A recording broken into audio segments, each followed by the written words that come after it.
আবার আসিব ফিরে ধানসিঁড়িটির তীরে এই বাংলায়।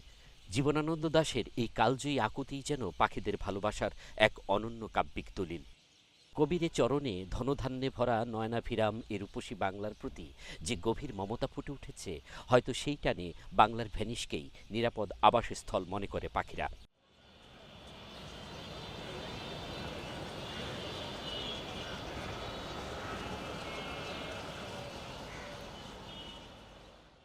একটা সময় পাখির কলকাকলিতে মুখরিত থাকত বাংলার ভ্যানিশ খ্যাত বরিশাল। শীতে পুরো বিভাগ জুড়ে বসত অতিথি পাখিদের সমাবেশ। তবে সময়ের পালাবদলে বরিশাল পরিণত হতে শুরু করেছে কংক্রিটের জনপদে। ফলে পাখিরা তাদের প্রাকৃতিক আভাস হারিয়ে ফেলতে শুরু করেছে। যাও টিকে আছে, তার অবস্থাও বেশ নাজুক।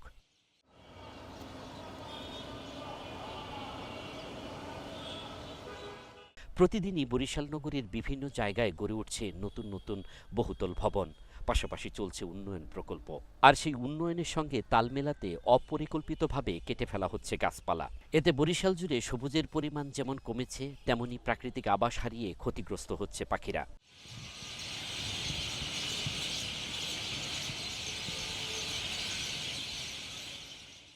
একসময় পুরো বরিশাল নগরী জুড়ে পাখির আবাসস্থল থাকলেও এখন তা শুধুই স্মৃতি।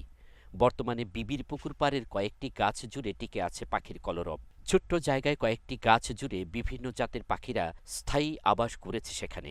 জানা গেছে বেশ কয়েকবার নানা প্রয়োজনে গাছগুলো কাটার চেষ্টা করা হলেও পাখিদের কথা চিন্তা করে সেগুলো কাটতে দেওয়া হয়নি। ফলে প্রাকৃতিক আবাস না হারিয়ে টিকে আছে পাখিগুলো। এখানে বক, পানকৌড়ি, শালিক, চড়াই পাখি এরা সন্ধ্যা হইলেই এখানে ওদের বাসস্থানে চলে আসে। এই জায়গাটাকেই ওরা ওদের নিরাপদ আশ্রয় স্থল ভেবে প্রায় 20 বছর যাবৎ এই জায়গাটায় আছে। এখানে কিছু গাছ আছে, সে গাছগুলো আমরা কাটতে দিচ্ছি না। নগর উন্নয়নের স্বার্থে এরকম গাছ থাকা প্রয়োজন। পরিবেশের ভারসাম্য রক্ষার্থে মানুষের জন্য প্রয়োজন, পাখিদের জন্য প্রয়োজন। পরিবেশ বিশেষজ্ঞরা বলছেন, বরিশালে পাখির আবাস কমে যাওয়ার পেছনে সবচেয়ে বড় কারণ অনিয়ন্ত্রিত নগরায়ন। প্রকৃতির ভারসাম্য টিকিয়ে রাখার পাশাপাশি পাখির নিরাপদ আবাস নিশ্চিত জরুরি বলে মনে করেন তারা।